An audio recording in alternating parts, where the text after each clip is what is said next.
बेटी लो बहू दो। उर्मिला और जतिन के 2 बच्चे थे, बेटा शिखर और बेटी शर्मिला। उर्मिला बहुत ही पुराने ख्यालों वाली औरत थी और आज तक अपने खानदान की 100 साल पुरानी रस्मों को निभाती आ रही थी। उसके खानदान का ये रिवाज था कि वे जिस घर से बहू लेकर आते थे, अपनी बेटी को भी उसी घर में ब्याहते थे। कहने का मतलब है कि उनके खानदान में प्रचलन था कि बेटी दो बहू लो। अब बुजुर्गों ने ये परंपरा क्या सोचकर बनाई, ये तो कोई नहीं जानता। लेकिन हमारे हिंदुस्तान की यही खास बात है कि परंपरा को आने वाली पीढ़ियां अपना धर्म समझकर बस निभाती चली जाती हैं। तो भाई उर्मिला ने तो ऐलान कर दिया था कि वो शादी तो अपने बेटा बेटी की एक ही मंडप से करेगी। उसी घर से बारात आएगी और उसी घर को बारात जाएगी। उर्मिला की जिद के कारण दोनों बच्चों के लिए सही रिश्ता ढूंढना बहुत ही कठिन हो गया था, क्योंकि आज के मॉडर्न परिवेश में ऐसी पुरानी परंपराएं निभा पाना लगभग असंभव सा है। उर्मिला, तेरी बेटी शर्मिला के लिए आज मैं एक बहुत ही बढ़िया रिश्ता लेकर आई हूँ। मेरी बेटी की सहेली है ना रक्षा, उसकी मम्मी तेरी शर्मिला को बहुत पसंद करती है। भाई मैंने तो बीच में पढ़ने की बजाय तेरा पता उन्हें दे दिया है। थोड़ी देर में वो लोग तेरे घर पहुँचते ही होंगे। अब तू जाने और तेरा काम जाने। अच्छा किया तूने। ये सारी बातें ना फोन पर हो भी नहीं पाती, सामने बैठकर बातें करेंगे तो सब बातें साफ भी हो जाती हैं। कुछ देर के बाद शर्मिला के लिए रिश्ता लेकर एक महिला उनके घर आती है। बहन जी, आपकी बेटी शर्मिला मेरी बेटी के साथ कॉलेज में पढ़ती थी। आपकी बेटी शर्मिला तो मुझे कॉलेज के समय से ही बहुत पसंद है। आप भी एक बार आकर मेरे बेटे से मिल लीजिए ना, फिर हम इस रिश्ते को आगे बढ़ाने के लिए बात कर सकते हैं। बेटा तो आपका वाकई बहुत ही लायक है, लेकिन बहन जी मेरी एक शर्त है। शर्त क्या? आप इसे हमारे खानदान की परंपरा समझ लीजिए कि हम बेटे का रिश्ता उसी घर में करते हैं जहां से हमें अपने बेटे के लिए दुल्हन भी मिल सके। ये क्या बात करिए बहन जी आप? मैं कुछ समझी नहीं। बहन जी, मैं अपनी बेटी की शादी आपके बेटे से तभी कर सकती हूँ जब आप भी अपनी बेटी कीर्ति की शादी मेरे शिखर से करने को तैयार हो। अरे ये क्या परंपरा हुई? ये तो बड़ी बेतुकी बात है। अपनी ननद को भाभी कौन बनाता है? इस तरह तो सारे रिश्तों की बलि चढ़ जाएगी। न भाई भाई रहेगा, न साला साला रहेगा। कौन किसे भाभी कहेगा, कौन किसे ननद? आपकी बात का ना कोई तुक ही नहीं है। माफ कीजिए बहन जी, लेकिन आपकी बात हमें बिल्कुल पसंद नहीं आई। जो परंपरा आप बता रही है, हमने तो अपने जीवन में आज तक कभी ऐसी परंपरा निभाते किसी को देखा ही नहीं। अरे बहन जी, ये हमारे पुरखों के रीत रिवाज है और इन्हें निभाने से पीढ़ी दर पीढ़ी उनका आशीर्वाद हमें मिलता है। इसीलिए हम शादी तो अपनी परंपरा के अनुसार ही करेंगे। मैंने तो सोचा था पढ़ा लिखा परिवार है तो आप यहाँ पर कुछ समझदारी की बात करेंगे, लेकिन आपकी बात सुनकर तो मुझे आप किसी गांव देहात की अनपढ़ औरत से भी गई गुजरी लग रही है। अरे कुछ तो दिमाग लगाइए, आजकल के जमाने में ऐसा कौन करता है भला? और अगर कोई करता है तो करे मेरी भला से। मैं आपके इस उल्टे पुल्टे रिवाज का हिस्सा नहीं बन सकती। अंजू गुस्से में वहां से उठकर चली जाती है। कुछ दिन बाद, माँ, मैं एक लड़की को पसंद करता हूँ और उसी से शादी करना चाहता हूँ। बेटा, हमारे खानदान के 100 साल के इतिहास में किसी लड़के ने आज तक प्रेम विवाह नहीं किया, लेकिन फिर भी अगर तू शादी करना ही चाहता है तो ठीक है, कल लड़की और उसके माँ बाप को लेकर अपने घर आ जाना। शिखर अगले ही दिन डिम्पी और उसके माता पिता को लेकर अपने घर पहुंचता है। नमस्ते बहन जी, मैं डिम्पी की माँ हूँ और ये मेरे पति हर्ष है। डिम्पी और शिखर एक ही ऑफिस में काम करते हैं। डिम्पी ने हमें बताया कि दोनों बच्चे एक दूसरे को पसंद करते हैं, तो हमने भी रजामंदी दे दी। वो सब तो ठीक है बहन जी, लेकिन हमारे खानदान में ना ये सब नहीं चलता। आज से पहले कभी ऐसा नहीं हुआ कि किसी छोरे ने अपनी पसंद से ब्याह कर लिया हो। अरे बहन जी, पहले की बात और थी, अब की बात और है। आजकल के बच्चे पढ़ लिख गए हैं, अपनी जिंदगी अपने हिसाब से जीना चाहते हैं। ठीक कहा ना भाई साहब मैंने? आपकी बात सही है बहन जी, लेकिन कल को हमें भी समाज में उठना बैठना है। अगर ऐसे अपनी परंपराओं को मरोड़ते रहेंगे तो कल को तो अपनी पहचान ही भूल जाएंगे। देखो जी, मैं साफ साफ बात करूंगी, ज्यादा घुमाना फिराना तो मुझे आता नहीं। मैं डिम्पी की शादी अपने छोरे से कराने के लिए तैयार हूँ। बस एक बात का ख्याल रहे कि आपके बेटे की शादी भी फिर मेरी बेटी शर्मिला के साथ ही होगी। मेरा बेटा किससे शादी करेगा ये आप कैसे तय कर सकते हैं? जैसे आपका बेटा अपनी पसंद से शादी करना चाहता है तो मेरे बेटे की भी तो कोई पसंद हो सकती है। और ये कैसे जबरदस्ती है कि आपकी बेटी की शादी हम अपने बेटे से करवाएं? अगर नहीं करा सकते भाई साहब तो आप यहाँ अपना टाइम वेस्ट कर रहे हैं। मेरा छोरा आपकी बेटी से शादी नहीं करेगा। अंकल प्लीज, ये हमारे यहाँ की रस्म है, आप हाँ कर दीजिए ना। मेरी बहन बहुत अच्छी है, आप लोग बहुत खुश रहेंगे उसके साथ। आई कांट बिलीव शिखर, तुम भी अपनी माँ की भाषा बोल रहे हो, मतलब तुम भी उन्हें सपोर्ट करती हो। हाँ डिम्पी, मैं शादी तभी कर पाऊंगा जब तुम दोनों भाई बहन हम दोनों से शादी करने के लिए हाँ बोल दो। शिखर की बात सुनकर डिम्पी गुस्से में वहां से उठकर चली जाती है। इसी तरह एक के बाद एक कई रिश्ते आते हैं, लेकिन हर बार एक ही अड़चन आ जाने के कारण रिश्ता टूट जाता है। काफी समय तक रिश्ता ढूंढने के बाद आखिरकार उर्मिला को एक ऐसा परिवार मिल ही जाता है जहां पर उनकी ही तरह बेटी दो बहू लो वाला रिवाज था। उर्मिला की समधन गुलाबो देवी। बहन जी देखो, हम तो गांव के रहने वाले हैं, रुपया पैसे की हमारे घर में कोई कमी नहीं, लेकिन गांव छोड़कर हम बाहर जाकर बसने में यकीन नहीं करते। भाई अपनी जड़ें तो गांव और उसकी परंपराओं में ही होती है, उन्हें भूलकर कोई ऊपर कैसे उठ सकता है, हैं? इसलिए शहर का रिश्ता हमें तो कुछ खास पसंद है ही नहीं। ऐसी बात नहीं है बहन जी, गांव और शहर तो हर किसी की अपनी अपनी पसंद है कि कोई कहाँ रहना चाहता है, उसमें जड़ छोड़ने जैसी कोई बात नहीं। हम भी बरसों से शहर में रह रहे हैं, पैसा ईश्वर की दया से बहुत है, और रही जड़ों की बात तो अपने संस्कार रीति रिवाज हम शहर में रहकर भी भूले नहीं है। उर्मिला को गुलाबो देवी की बातें थोड़ी अटपटी लग रही थी, लेकिन जब वो गुलाबो के बेटे अनिरुद्ध और बेटी अनन्या से मिली तो उसकी नजर उन दोनों पर ठहर सी गई। बहन जी छोरा तो खूब लंबा चौड़ा है, क्या काम करता है, पुलिस में है क्या? हमारी इतनी जमीन जायदाद है, सब छोरे की ही तो है, फिर हमारा छोरा क्यों किसी की चाकरी करे? खुद मालिक है जी अपनी मर्जी का। 3 जिम है मेरे अनिरुद्ध के, तीनों अपनी कमाई से बनाए इसने। मेरे बेटी की काठी का साथ गांव में ढूंढने पर भी न मिलेगा आपको कोई। और बेटी बेटी क्या करती है आपकी? बेटी से क्या कुश्ती लड़वाएंगे हम, हैं? गांव के स्कूल से 12वीं करा दी थी, उसके बाद गृहस्थी के काम सिखाए और क्या। आंटी जी, मैंने पीजी किया हुआ है इकोनॉमिक्स में। घर वालों ने कॉलेज जाकर पढ़ाई की परमिशन नहीं दी तो मैंने डिस्टेंस एजुकेशन से पढ़ाई की है। बहुत बढ़िया बेटा। अच्छा बहन जी चलते हैं, हम आपको सोचकर जवाब देते हैं। उर्मिला बेहद चिंता में थी। अनन्या की तरफ से तो वो निश्चिंत थी, लेकिन अपनी बेटी को गांव में एक बॉडी बिल्डर से ब्याहने में उसे अभी भी संकोच हो रहा था। बेटे बेटी को एक ही घर में ब्याहने के रस्म के कारण उर्मिला के दोनों बच्चे अब 30 पार हो चुके थे। बेटा शिखर, समझ में ही नहीं आ रहा कि क्या करूं। इतने बरसों तक खोजने के बाद ये रिश्ता मिला है, अगर इसे भी जाने दिया तो शायद तुम दोनों की शादी की उम्र ही निकल जाए। लेकिन जाने क्यों गुलाबो बहन जी के यहाँ रिश्ता करने में मेरा मन उतना मजबूत नहीं हो रहा। मम्मी, मुझे लगता है कोई भी फैसला लेने से पहले आपको एक बार पापा और शर्मिला से बात कर लेनी चाहिए। मम्मी, मैं नहीं चाहती कि मेरी वजह से भैया भी जीवन भर ऐसे ही कंवारे बैठे रहे। कोई बात नहीं, मैं अनिरुद्ध के साथ एडजस्ट कर लूंगी। वैसे कोई जरूरी तो नहीं कि हर लड़का नौकरी ही करे, किसी की अलग चॉइस भी तो हो सकती है। मुझे लगता है अनिरुद्ध में कोई कमी तो है नहीं जो मैं इनकार करूं, इसलिए मेरी तरफ से हाँ ही है। बाकी तो सबकी अपनी अपनी किस्मत होती है। अगर बच्चों को रिश्ता पसंद है तो ठीक है, मुझे भी इस रिश्ते से कोई एतराज नहीं है, लेकिन एक बात का ख्याल रखना बेटा, ससुराल में कभी भी गलत बात करना नहीं और ज्यादती किसी की सहना नहीं। शादी होने का मतलब ये नहीं कि हमने बेटी का सौदा कर दिया। बेटा, माता पिता को हमेशा अपने सुख दुख का हिस्सा बनाना। वादा करके अपने पापा से कभी कुछ छिपाएगी नहीं बेटा।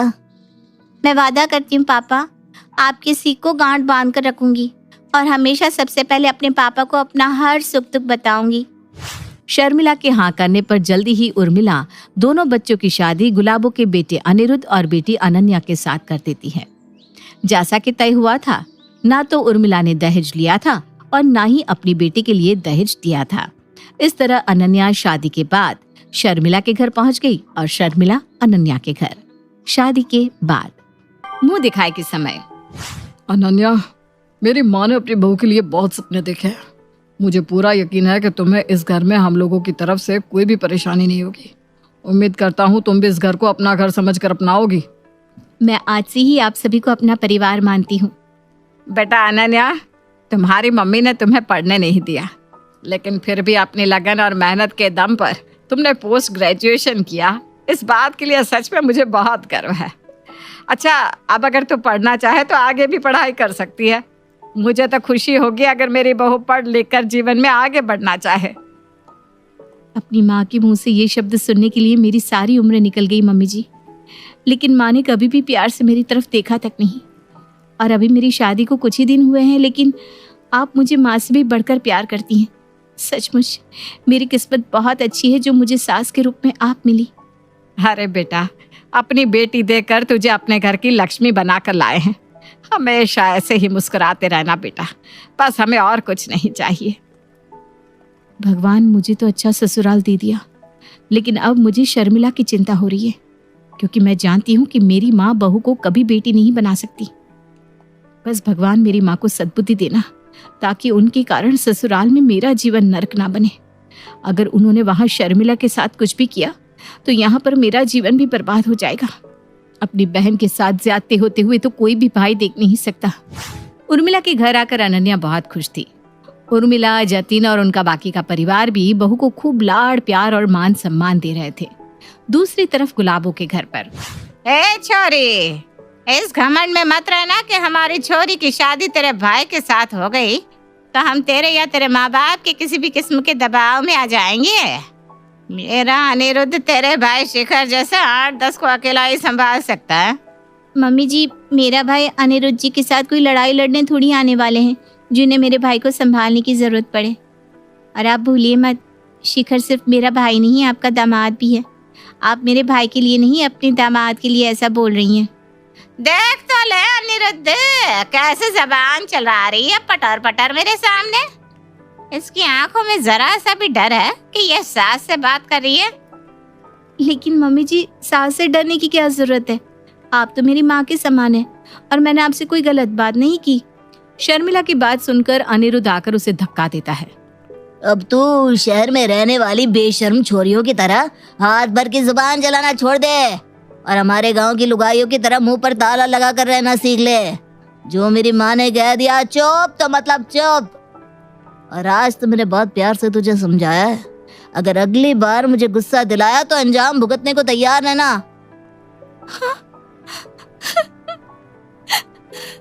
ये लोग तो इंसान कहलाने के लायक भी नहीं है। हसब या जानवर है दोनों माँ बेटा। इन्हें अपने घर की नई नवेली दुल्हन से बात करने तक की तमीज नहीं है। पहले दिन तो लोग बहुओं से रस्म कराते हैं, उन्हें अपने रीति रिवाज बताते हैं, और यहाँ ये लोग मुझे धमका रहे।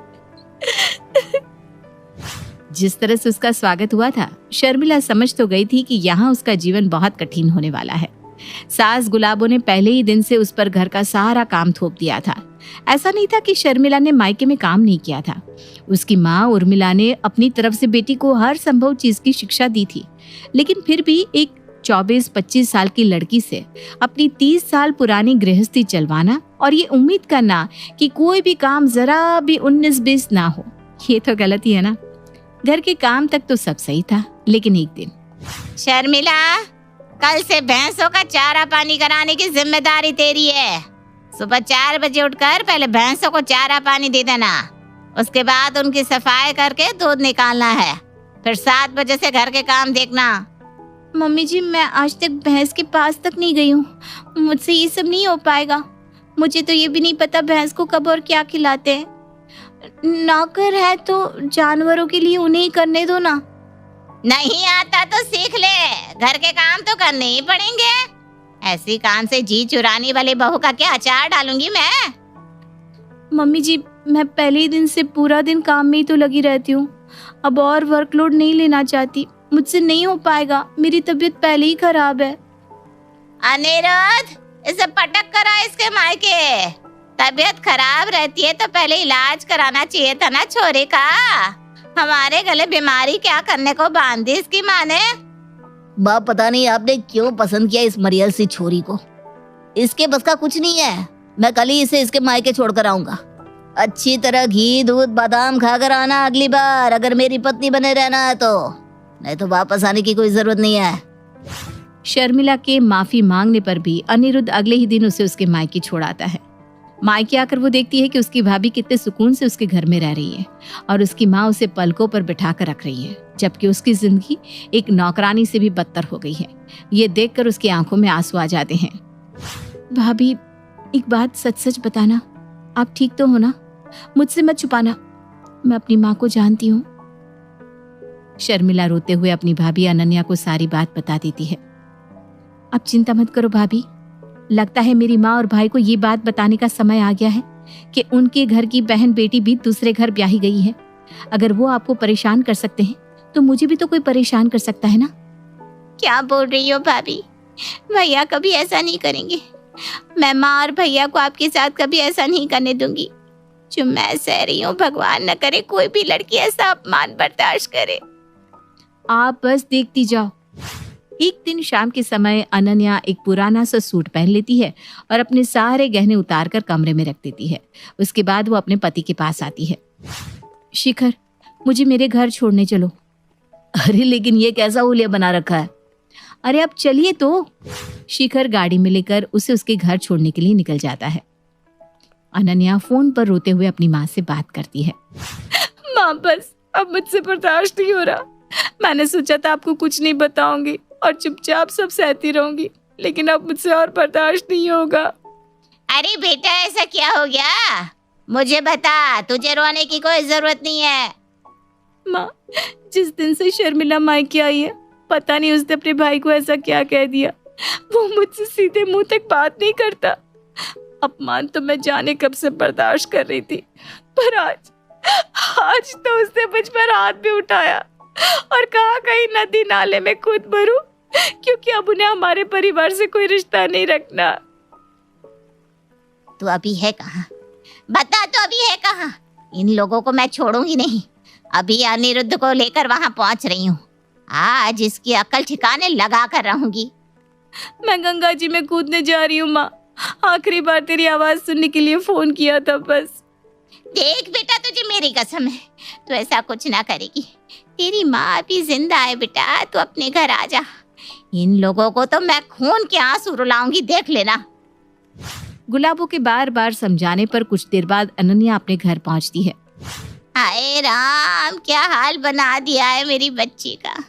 इन्हें तो मैं जेल में सड़वा दूंगी, तू बस देखती जा।